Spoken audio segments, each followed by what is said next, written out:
Years ago, I interviewed Kwesi Mfume, then the president of the NAACP. As between the presence of white racism and the absence of black fathers, I asked him, which poses the bigger threat to the black community? Without missing a beat, he said, the absence of black fathers. It was President Barack Obama who said, we all know these statistics, that children who grow up without a father are 5 times more likely to live in poverty and commit crime, 9 times more likely to drop out of school, and 20 times more likely to end up in prison. The Journal of Research on Adolescence confirms that even after controlling for varying levels of household income, kids in father-absent homes are more likely to end up in jail.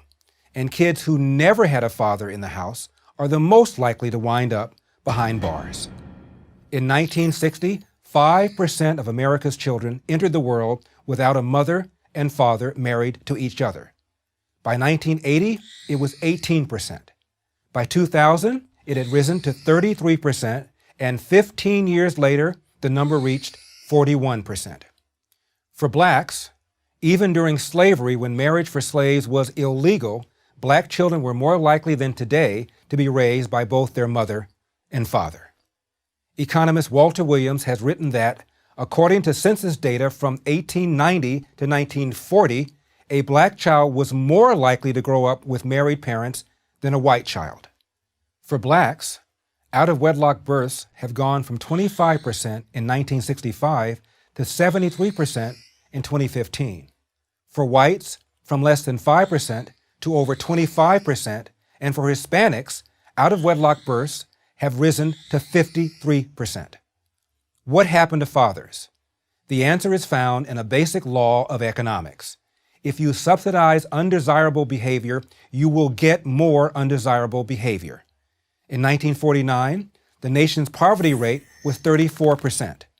By 1965, it was cut in half to 17%, all before President Lyndon Johnson's so-called war on poverty. But after that war began in 1965, poverty began to flatline.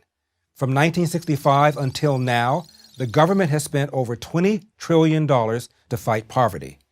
The poverty rate has remained unchanged, but the relationship between poor men and women has changed dramatically. That's because our generous welfare system allows women, in effect, to marry the government. And this makes it all too easy for men to abandon their traditional moral and financial responsibilities. Psychologists call such dependency learned helplessness. How do we know that the welfare state creates disincentives that hurt the very people we're trying to help? They tell us. In 1985, the Los Angeles Times asked both the poor and the non-poor whether poor women often have children to get additional benefits. Most of the non-poor respondents said no. However, 64% of poor respondents said yes. Now, who do you think is in a better position to know? Tupac Shakur, the late rapper, once said, I know for a fact that had I had a father, I'd have some discipline, I'd have more confidence. He admitted he began running with gangs because he wanted the things a father gives to a child, especially to a boy: structure and protection. Your mother cannot calm you down the way a man can, Shakur said. You need a man to teach you how to be a man. In my book, Dear Father, Dear Son, I write about my rough, tough World War II Marine Staff Sergeant dad.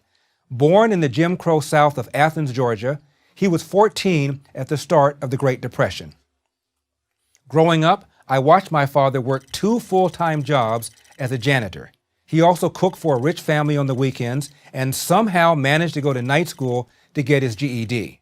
When I was 10, my father opened a small restaurant that he ran until he retired in his mid-80s.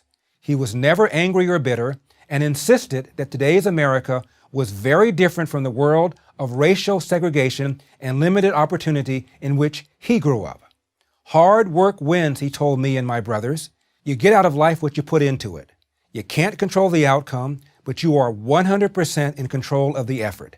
And before blaming other people, go to the nearest mirror and ask yourself, what could I have done to change the outcome? This advice shaped my life. Fathers matter. Until we have a government policy that makes that its first priority, nothing will change. I'm Larry Elder for Prager University. To subscribe to our YouTube channel, click here. To help keep our videos free, donate here.